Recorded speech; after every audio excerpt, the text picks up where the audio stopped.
जय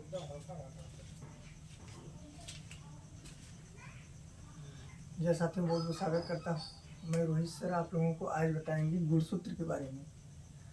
गुणसूत्र क्या होता है? ये कक्षा 10-12 दोनों के सिलेबस का एक महत्वपूर्ण टॉपिक है। कक्षा 10-12 दोनों के लिए ये पढ़ना है। हम आप लोगों को एकदम बेसिक से और बहुत सरल भाषा में आपको सिखाएंगे गुणसूत्र क्या होता है, क्योंकि गुणसूत्र का जो रोल होता है ना, ये मानव के शरीर में या सभी प्राणियों के शरीर में बहुत इम्पोर्टेंट रोल होता है। और जो गुणसूत्र होता है, इसके जो कार्य होते हैं, ये प्रतिलिपि वाला काम करता है। यानी कि जैसे संतान होता है, बस संतान के शरीर का निर्धारण करता है ये गुणसूत्र। तो हम लोग चर्चा करते हैं कि गुणसूत्र होता क्या है। जैसे आप जानते हैं कि जो कोशिका होती है, तो कोशिका के प्रत्येक कोशिका के केंद्रक में, प्रत्येक कोशिका के केंद्रक में धागे जैसी कुछ संरचना पाई जाती है। यानी कि कैसा पाया जाता है? ये धागे के जैसी, अर्थात हम क्या बोलेंगे? Thread like structure. Thread like structure मतलब धागे जैसी संरचना। अब ये जो धागे जैसी संरचना पाई जाती है कोशिका के केंद्रक में, इसी को तो गुणसूत्र कहा जाता है। यही क्या कहलाता है? गुणसूत्र कहलाता है। समझ में आ गया ना कि प्रत्येक कोशिका के केंद्रक में धागे जैसी संरचना को ही क्या कहा जाती है? गुणसूत्र कहा जाता है। समझ में आ गया? अब बात करते हैं इसकी खोज के बारे में। इसकी खोज जो है, एक वैज्ञानिक है जिनका नाम है स्ट्रासबर्गर। नोट कर लीजिएगा, एक वैज्ञानिक है जिनका नाम है स्ट्रासबर्गर। इन्होंने 1875 ईस्वी में इनका क्या किए थे? खोज किए थे। तो गुणसूत्र की खोज किसने किया था? स्ट्रासबर्गर ने किया था। कब किया था? 1875 ईस्वी में। इसके बाद इनका जब नामकरण हुआ, यानी जो गुणसूत्र नाम रखा गया, ये नामकरण किए हैं वाल्डेयर। नामकरण किसने किया है? वाल्डेयर ने किया है 1888 ईस्वी में। ये होते हैं गुणसूत्र होते हैं। बात समझ में आ गई कि प्रत्येक प्राणी के शरीर में, शरीर के कोशिका में कुछ धागे जैसी संरचना पाई जाती है जिन्हें हम गुणसूत्र कहते हैं। और यह गुणसूत्र जो होता है, यह जनक से संतान में, जनक से संतान में आने वाले आनुवांशिक लक्षण या उसमें रोग हो सकता है, या गुणसूत्री विकार हो सकते हैं, या उन जनक के जैसे संतान का निर्माण करता है। अर्थात हम सिंपल लैंग्वेज में कह दें कि गुणसूत्र को हम फोटो स्टेट की मशीन भी कह सकते हैं। फोटो स्टेट की मशीन भी कह सकते हैं। अर्थात यह प्रतिलिपिकरण का कार्य करता है। प्रतिलिपिकरण, प्रतिलिपिकरण का मतलब क्या होता है? कि जैसे जनक होता है उसके प्रति लिपि मतलब एक छाया और बनाने का काम करता है। इसी को प्रतिलिपिकरण कहते हैं। और गुणसूत्र को हम क्या कह सकते हैं? आनुवांशिक वाहक कह सकते हैं। क्या कहेंगे भैया? आनुवांशिक वाहक कहते हैं। और वाहक का मतलब क्या होता है? ट्रांसफर करने वाला, यानी ले जाने वाला। ट्रांसफर मतलब ले जाने वाला। कहाँ कहाँ ले जाने वाला? पीढ़ी दर पीढ़ी, पीढ़ी दर पीढ़ी, यही इसका कार्य होता है। बात समझ में आ गया ना कि गुणसूत्र को आनुवांशिक वाहक कहते हैं। और ये आनुवांशिक लक्षण को, आनुवांशिक लक्षण कहाँ उपस्थित होते हैं? तो डीएनए में होता है। यानी जीन होता है, जीन कहाँ होता है? डीएनए में होता है। और डीएनए को आनुवांशिक पदार्थ कहते हैं। और यह पदार्थ इसी गुणसूत्र पर उपस्थित होता है। इसीलिए इस गुणसूत्र को आनुवांशिक वाहक कहते हैं। आनुवांशिक वाहक इसे कहते हैं। अब आप लोगों को बात समझ में आ गई होगी।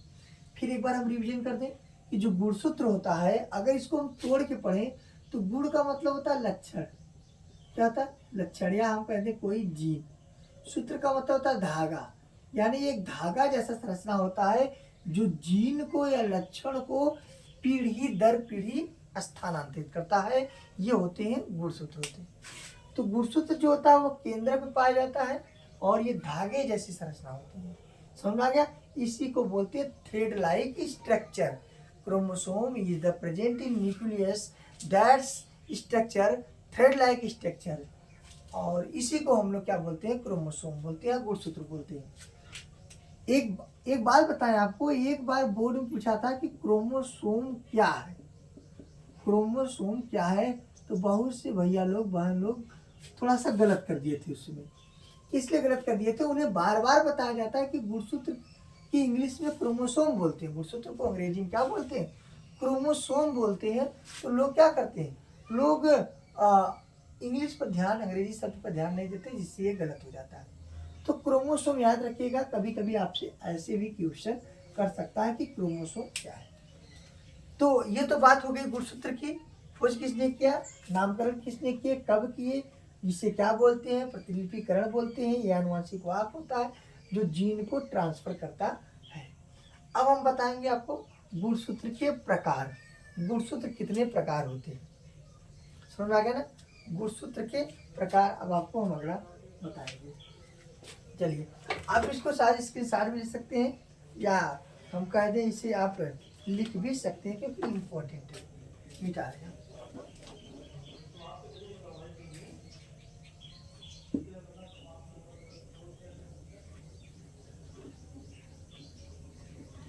और कक्षा 10-12 दोनों के लिए इम्पोर्टेंट। 12 वाले भैया लोग ध्यान से सुनेंगे, क्योंकि एक इनका ये चैप्टर है और एक यूनिट ये अगर इनको पढ़ना है तो सबसे पहले बेस क्लियर करें। बेस का मतलब जो छोटी छोटी चीज़ है, जो बेस है, जिन्हें जानना अति आवश्यक है। और ये कंफर्म करने के लिए आप लोग इसको पहले सीखिए ये है क्या, समझा ना भैया। ये यूपी बोर्ड आप समझिए 2025 में ऐसे क्वेश्चन आपसे पूछे जा सकते हैं। तो हम लोग पढ़ेंगे अब गुणसूत्र के प्रकार। गुणसूत्र कितने प्रकार के होते हैं, या types of chromosome, types of chromosome, गुणसूत्र के प्रकार, ठीक यही पढ़ेंगे। अब चलिए देखते हैं। अच्छा, अब आप जानते हैं कि उच्च वर्ग, उच्च वर्ग का मतलब जो बड़े पौधे होते हैं, उच्च वर्ग के पौधे और जंतु, उच्च वर्ग के पौधे और जंतु में आप देखते हैं नर और मादा अलग अलग होती है, नर और मादा अलग अलग होती है। और इसी को बोलते हैं क्या, क्या बोलते हैं, इसी को बोलते हैं लैंगिक द्विरूपता। इसी को क्या बोलते हैं, लैंगिक द्विरूपता, या इसी को हम कहते हैं लिंग भेद। क्या करें, लिंग भेद, क्योंकि नर अलग होते हैं, मादा अलग होते हैं, तो भेद माने कि दोनों में क्या होता है, डिफरेंट होता है। इसीलिए इसे लैंगिक द्विव मतलब दो, रूपता मतलब इनके दो रूप होते हैं, लैंगिक के दो रूप होते हैं, जिसे हम बोलते हैं नर तथा मादा। या सामान्य भाषा में इसे हम कह दें कि ऐसे प्राणी जो होते हैं, ऐसे प्राणी जो होते हैं उन्हें हम कहेंगे क्या, सेक्सुअल डाईमॉर्फिज्म। क्या बोलते हैं, सेक्सुअल डाईमॉर्फिज्म, ठीक ना, इसे बोलते हैं सेक्सुअल डाईमॉर्फिज्म। यानी उच्च वर्ग के जंतुओं में आप लोग देखे होंगे कि उनके नर तथा मादा शरीर की संरचना तथा कार्य अलग अलग होते हैं, संरचना तथा कार्य अलग अलग होती है। इसी को बोलते हैं सेक्सुअल डाईमॉर्फिज्म, या क्या बोलते हैं, लिंग भेद। चलिए, हम आपको सिखाने जा रहे थे कि गुणसूत्र के प्रकार। गुणसूत्र जो होता है, गुणसूत्र जो होता है ये दो प्रकार का होता है। कितने प्रकार के होते हैं, दो प्रकार के होते हैं। अच्छा, अब ये कौन बताया था, ये बताए थे C.E. मैकलंग ने। C.E. मैकलंग एक वैज्ञानिक हैं, C.E. मैकलंग ने 1902 ईस्वी में बताए थे कि गुणसूत्र दो प्रकार के होते हैं।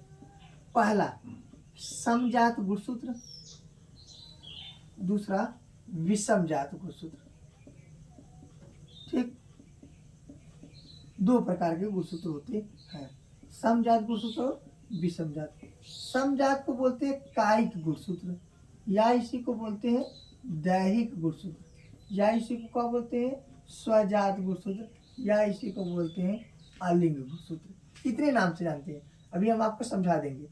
विषमजात को बोलते हैं लिंग गुणसूत्र, ठीक है, लिंग गुणसूत्र। कभी कभी इन लोगों को अंग्रेजी में पूछ लिया जाता है, इन्हें कहते हैं ऑटोसोम, ऑटोसोम कहते हैं, ठीक है। इन्हें ऑटोसोम कहते हैं और इसे हेटेरोसोम के नाम से भी जानते हैं।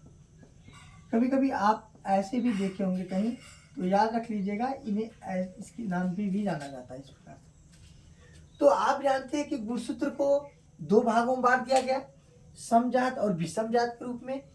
कायिक या लिंग, दैहिक या ऑटोसोम, स्वजात, अलिंग। मतलब आपके शरीर में दो प्रकार के गुणसूत्र हैं।